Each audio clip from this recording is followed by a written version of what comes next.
Okay, in the previous step, we learned how we can use delegates and how we can use a variable for saving and running a function or several functions in C Sharp Unity.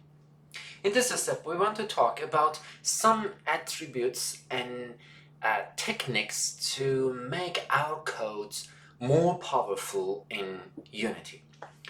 For example, um, let me add a variable here. For example, public game object soldier, right?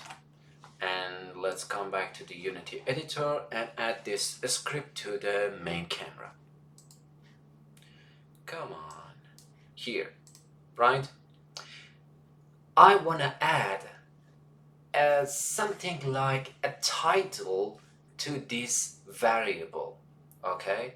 So I want to sort several variables by titles or headers. For example, I want to add public game object soldier, tank, I don't know, or boat, okay? And here we have soldier 1, soldier 2, and here we have tank 1, tank 2, and boat 1, boat 2. Okay? We want to make them separated by using attribute header. And here I will write soldiers, and here make them separated, I don't know, with tanks, and the same one here for boats. Let's come back to the Unity. That's it. Look at this. They have been separated by our headers.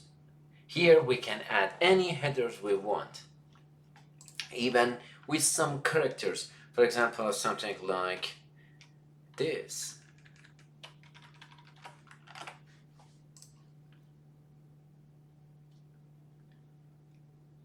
It is more beautiful now. Look at this. Now it is better for understanding.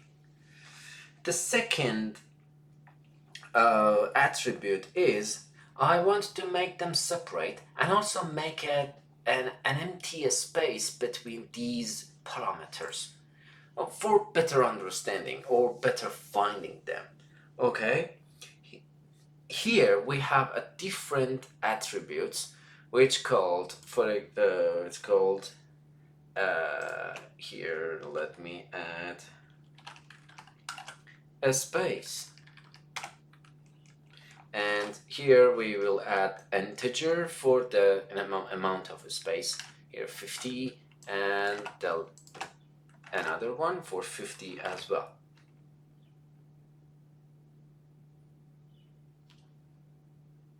Okay, let's come back to the Unity. Look at this.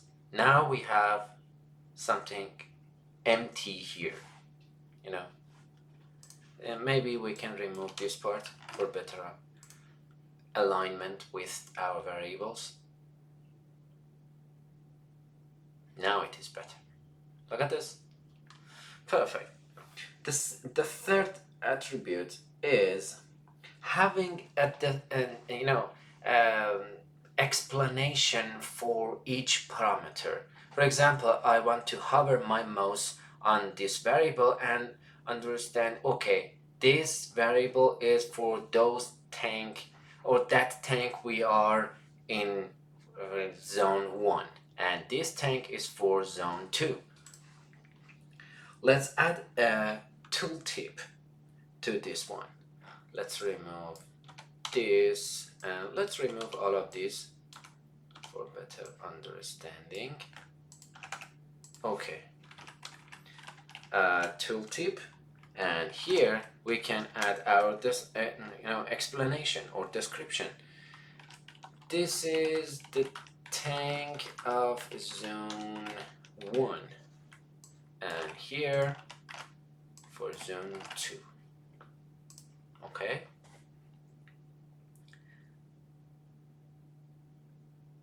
All right. Look at this.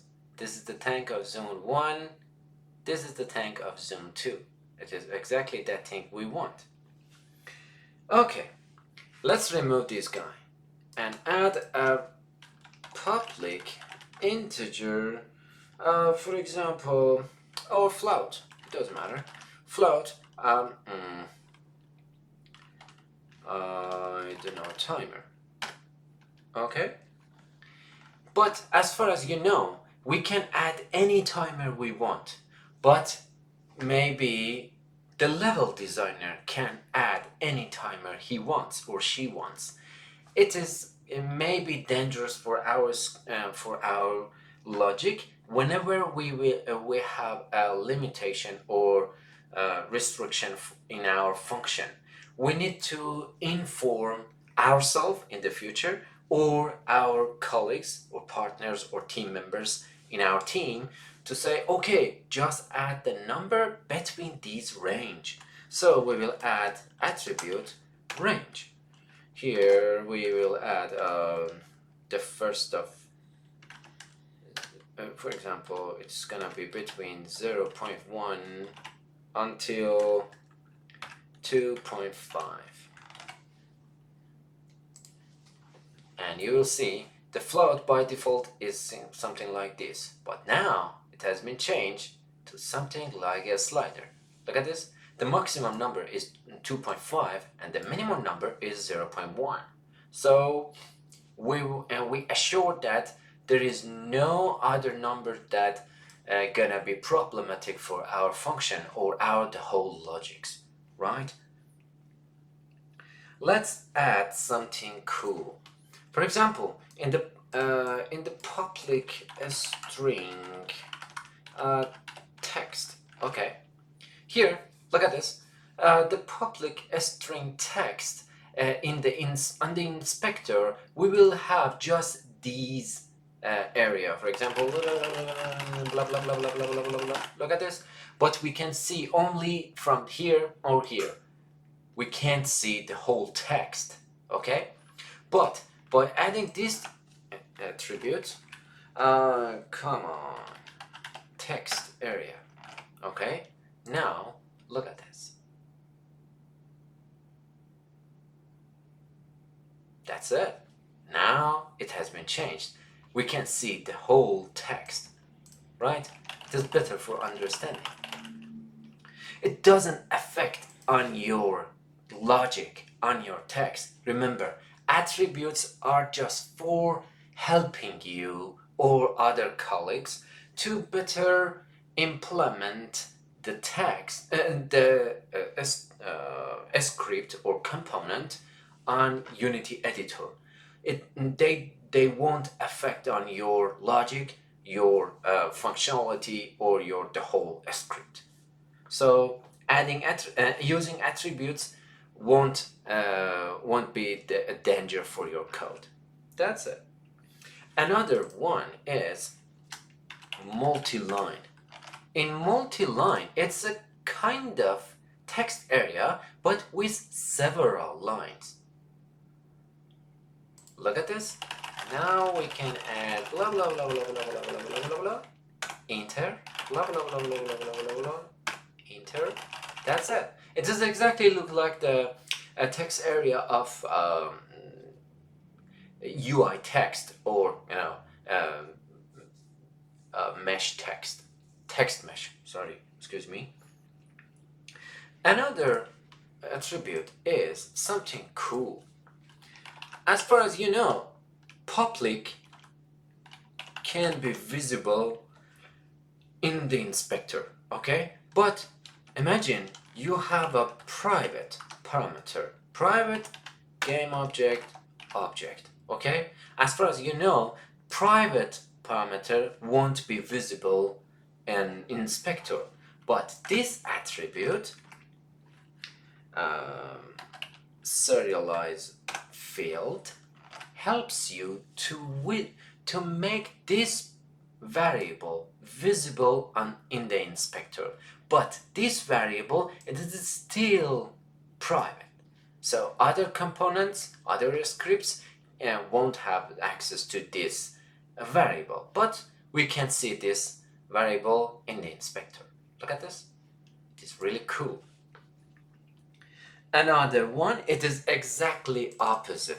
Look at this. We have public. Okay, the public variable will be visible in the inspector, but if you add this, it is public, but you won't see on your inspector.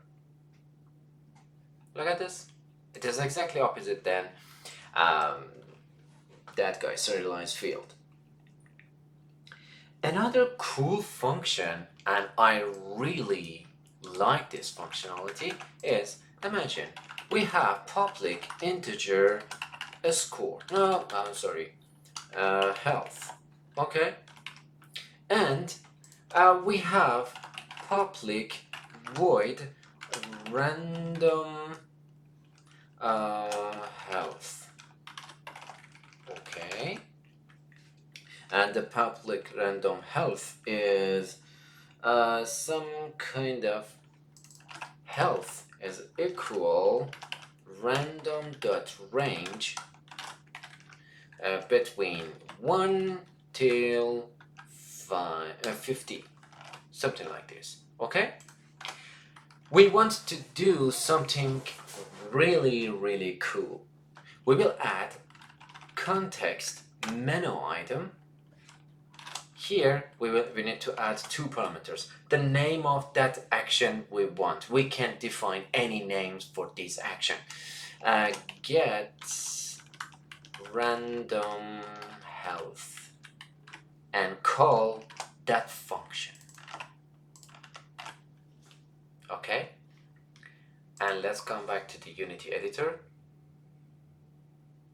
I like this option actually. Here, if we right click on the health, we have get random health, and if I click on it, look at this, it made a random number for health. Again 11, again 30, again 21, oh sorry, copy 15. It is really cool.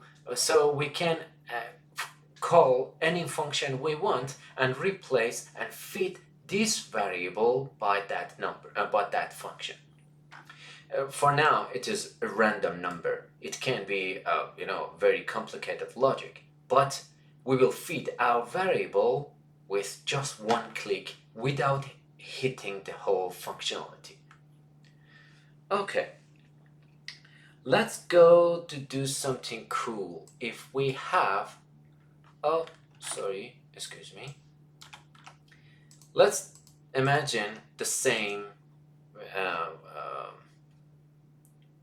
variable and the same function.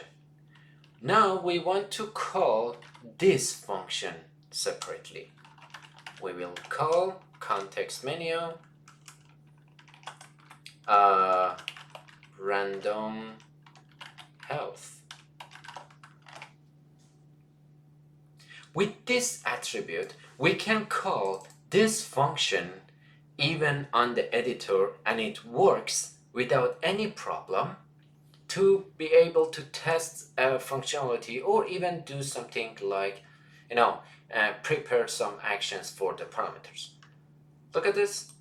Here, if you right click on the script and take a look at here, we have a new option, random health. And if I click on it, look at this, it worked. If I click on it, 39, 4, 40, it can be anything. For now, it is random range. It can be anything, It helps you to do something cool. For example, you want to say public game object, I don't know, objects, okay? So in this random, in this function with this context menu, you will say objects dot something cool. Let me to do something cool here. Length and objects. Come on, god damn it. dot name equal object plus I. And imagine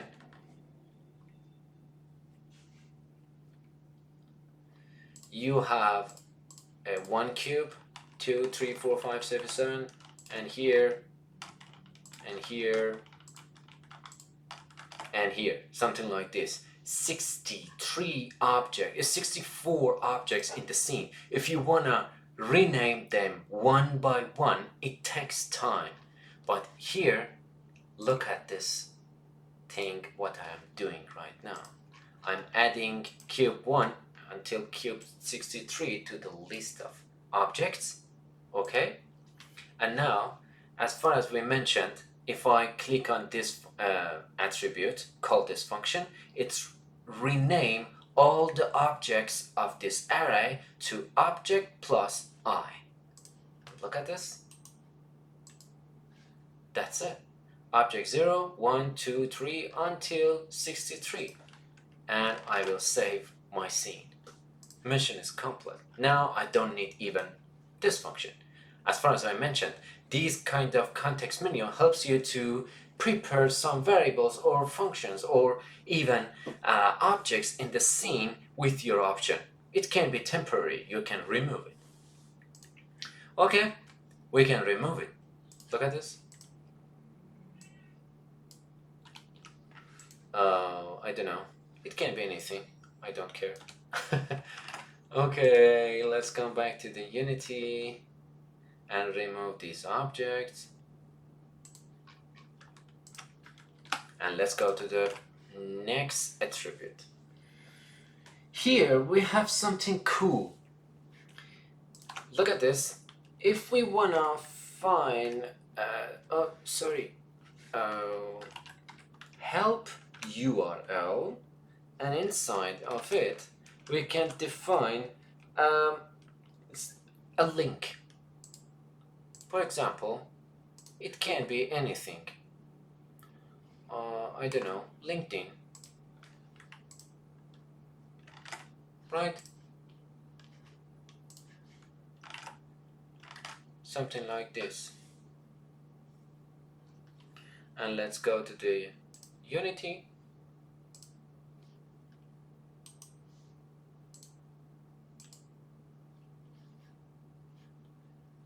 Look at this. It followed us to that page and to that URL we have defined, LinkedIn.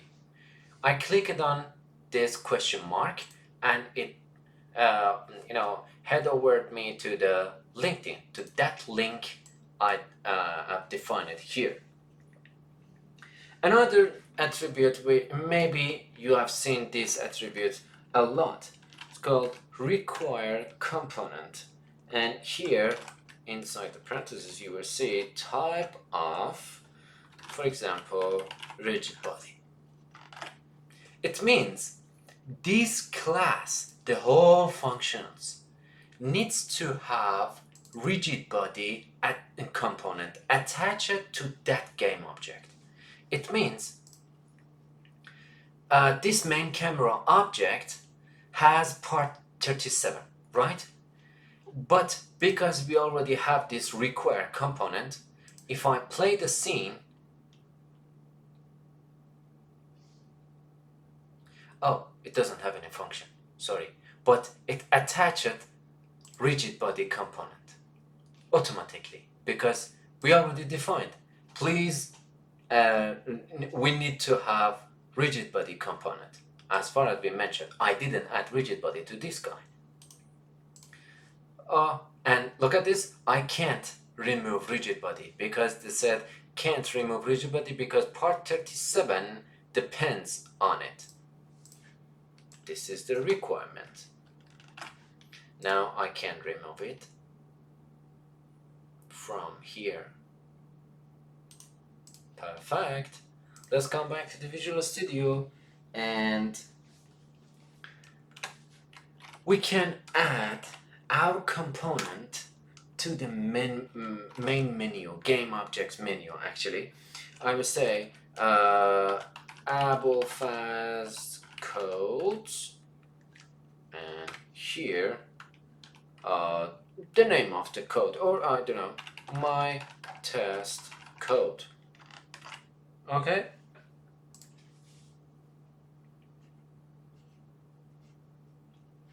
Look at this, the game object in the component. Look at this, in the component, the last one is AbelFast codes and my test code. If I click on direction light and go to the component AbelFast code, my test code, I can add this guy to the I can add my test code here to direction light. It is exactly that thing we have defined. And let's do the final one. The final attribute is something really cool. We can execute the whole function here, the whole class, in edit mode. For example, I can say void spin,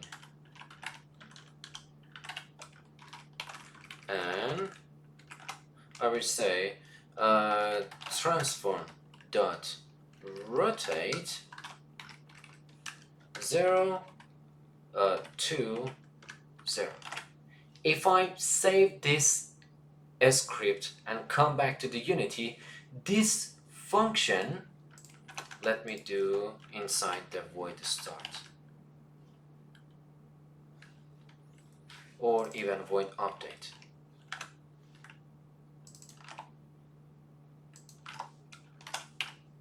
If I come back to the Unity, this function will work even in the edit mode without playing the scene.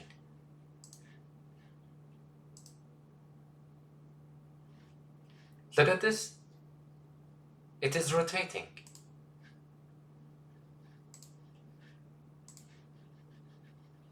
It is rotating. It is exactly that thing we have defined here. And let me make it happy and remove all the attributes.